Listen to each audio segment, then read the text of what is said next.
में अमेरिका के ईरान के खिलाफ छठे रोज भी हमले, शहरी इंफ्रास्ट्रक्चर को भी निशाने पर रख लिया। बमबारी का सिलसिला ईरान के अंदर तक बढ़ा दिया गया। बंदर अब्बास बुशहर ईरान शहर में हदफ को निशाना बनाया गया। बंदर खुमैर में हमलों पर पुलों पर हमले में शहदा की तादाद 8 हो गई, जबकि ईरानी अफवाज की भरपूर जवाबी कार्रवाइयां जारी हैं। पहली बार शाम को भी निशाना बनाया गया। अमेरिकी स्पेशल ऑपरेशन कमांड सेंटर पर हमला, कुवैत, बहरीन और उर्दन में भी तंसीबात निशाना बनी। पासदारान इनकलाब का कहना है अब न हुर्मस पर हमारा मुकम्मल कंट्रोल है, गैस और तेल गुजरने नहीं देंगे। आबने हुर्मस की लड़ाई बढ़ गई। अमेरिका के ईरानी शहरी इंफ्रास्ट्रक्चर पर ताबड़तोड़ हमले, रात भर मुख्तलिफ ईरानी अहदाफ पर मिसाइल बरसते रहे। बंदर अब्बास को शिराज से मिलाने वाले अहम पुल पर बमबारी। बंदर अब्बास से खुमैर और कीशर से कोहरिस्तान जाने वाली सड़कों को मुकम्मल तौर पर ब्लॉक कर दिया गया। ईरान शहर हवाई अड्डे पर बिजली की तंसीबात और ईंधन का जखीरा तबाह हुआ। बुशहर एयरबेस और नेवल बेस को भी निशाना बनाया। बंदर अब्बास रेलवे जंक्शन स्टेशन पर भी मिसाइल गिरे। अमेरिकी हमलों में कई पुल और कम्युनिकेशन टावर्स तबाह। सेंटकॉम के मुताबिक हमले ईरानी फौजी सलाहियत कम करने के लिए किए गए। आबने हुर्मस पर एक बहरी जहाज नाकारा 3 का रुख मोड़ दिया गया। ईरानी अफवाज की भरपूर जवाबी कार्रवाई। पासदारान इनकलाब का पहली बार शाम में अमेरिकी अड्डे पर हमला। अल-तन्फ मिलिट्री बेस में स्पेशल ऑपरेशन कमांड सेंटर को निशाना बनाया गया। कुवैत, बहरीन और कतर में भी अमेरिकी अड्डों पर हमले हुए। बहरीन के सुखैर बेस पर अमेरिकी हेलीकॉप्टर्स और जासूसी तैयारे हदफ बने। ईरानी अफवाज से इजहार यकजहती के लिए हजारों ईरानी सड़कों पर निकल आए। पासदारान इनकलाब के तर्जुमान का कहना है कि आबनाए हुर्मस पर हमारा मुकम्मल कंट्रोल है, गैस और तेल गुजरने नहीं देंगे। अमरीकी नायब सदर जेडी वेंस की स्टीव विटकॉफ और जेरेड कुशनर से मुतालिक खबरों की तरदीद। सोशल मीडिया पैगाम में कहा कि उन दोनों शख्सियात के ईरानी मुज़ाकरात से माली फ़ायदा उठाने का इल्ज़ाम मज़ाक़ का खेज़ है। तेहरान से मुझे ऐसा कोई पैगाम ही नहीं मिला। बात की जाती तो बता देता कि दोनों सदर ट्रंप की टीम के भरोसे मंद अरकान है।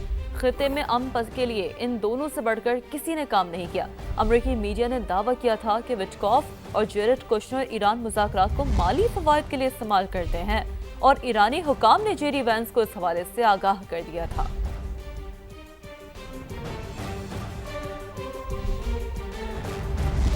ईरान अब भी मुआहिदा करना चाहता है, हम उससे बातचीत कर रहे हैं। तर्जुमान व्हाइट हाउस का दावा। कहा अमेरिकी सदर ने हमेशा सिफारतकारी को तरजीह दी।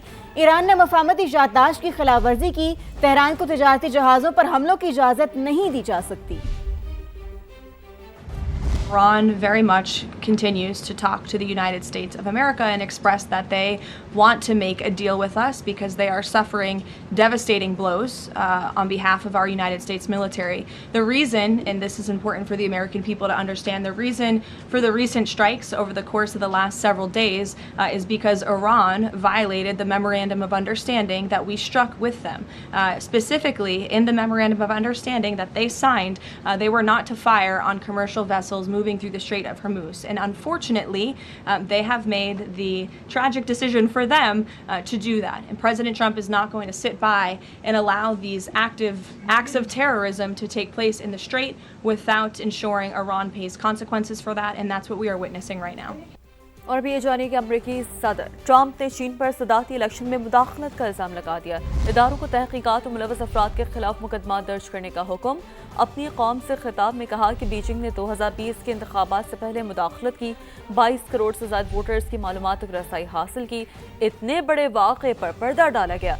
सदर अपनी तकरीर लाइव नशर न करने पर बरहम हो गए। NBC और ABC चैनल्स के लाइसेंस मनसूख करने की धमकी दे दी। The People's Republic of China carried out what is believed to be the largest compromise of election data in history, resulting in China's illicit acquisition of 220 million U.S. voter files.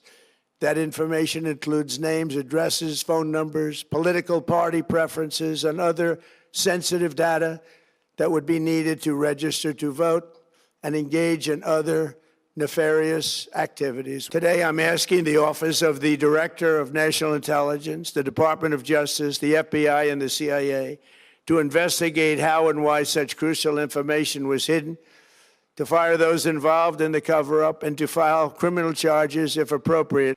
In a rare move, NBC and ABC Fake News have both said that they would not cover this speech. Fraud like this should mean a revocation of their licenses. दीगर खबरें शामिल करते हुए आपको बताएं कि नायब वज़ीर आज़म और वज़ीर ख़ारजा इसहाक डार की दौरे चीन के दौरान चीनी हम मनसब वांग शी से मुलाकात, जिसमें पाक चीन सदाबहार दोस्ती को मजीद फ़रोग देने के मुश्तरका अज़्म का इयादा किया गया।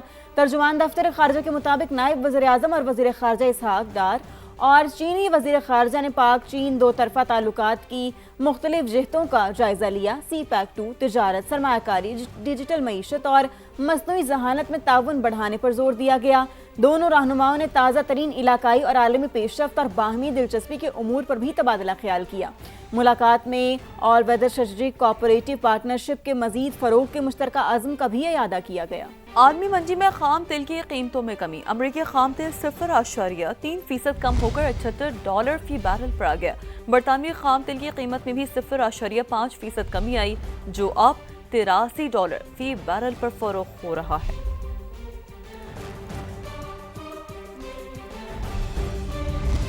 आलमी मंडी में एक हफ्ते के दौरान तेल महंगा होने के असरात पाकिस्तान तक पहुंचने का इम्कान। मुल्क में पेट्रोल और डीजल की कीमतों में इजाफे की तजवीज़ ज़ेर गौर है। हुकूमत के पास कीमतें कंट्रोल करने के लिए लेवी कम करने का ऑप्शन मौजूद है। आलमी मंडी में पेट्रोल की फी बैरल कीमत में $10 इजाफा रिकॉर्ड किया गया, जिसके बाद कीमत 88 से बढ़कर $98 हो गई। ज़राए के मुताबिक प्रीमियम शामिल करने के बाद फी बैरल कीमत $109 तक पहुँच गई। एक्स रिफाइनरी कीमत 200 से बढ़कर $210 हो गई। आलमी मार्केट में डीजल की कीमत में $20 फी बैरल इजाफा हुआ, जिसके बाद कीमत 120 से बढ़कर $140 फी बैरल हो गई। मार्केट ज़राए के मुताबिक एक्स रिफाइनरी कीमत $226 से बढ़कर $267 रिकॉर्ड की गई। ओगरा मार्केट मुशाहिदे की बुनियाद पर अपनी समरी आज हुकूमत को भिजवाएगी। वज़ीर आज़म कीमतों में रद्दोबदल की मंजूरी देंगे। शांगला बशाम में दरिया सिंध में गिरने वाला लापता अफराद को तलाश न किया जा सका। दूसरे रोज भी ऑपरेशन जारी है। गाड़ी गिरने से पुलिस एहलकार समेत 2 अफराद सवार थे। तो खबर दे रहे हैं आपको, शांगला बशाम में दरिया सिंध में गिरने वाले लापता अफराद को तलाश न किया जा सका। बात करेंगे सैयद शहाबुद्दीन से।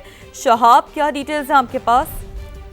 जी बिल्कुल, जिला शांगला का इलाका है बिशाब, जहां पर एक अफसोसनाक हादसा कल पेश आया था और दो अफराद डूब गए थे। चूंकि दरियाई सिंध जो है ये बहुत गहरा है और इसमें जो तलाशी ऑपरेशन होता है वो भी बहुत मुश्किल होता है। रेस्क्यू तर्जुमान का कहना है कि कल जो 2 अफराद डूब गए थे, आज दूसरे दिन भी उनकी तलाश के लिए ऑपरेशन जारी है।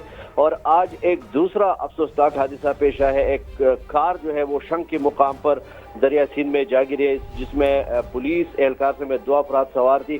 उनकी तलाश के लिए भी ऑपरेशन जारी है। उनकी लाशें भी नहीं मिल सकी और जो कल 2 अफराद डूब गए थे वो भी ताहाल जो है लापता है और उनके लिए ऑपरेशन जारी है। जी, अपडेट के लिए शुक्रिया।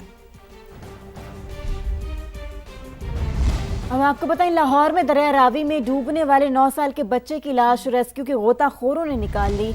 हमजा गुज़श्ता रात दरिया में डूब गया था। इस हवाले से मजीद जानते हैं नुमाइंदा समा जहांगीर खान से। जहांगीर, कहिएगा।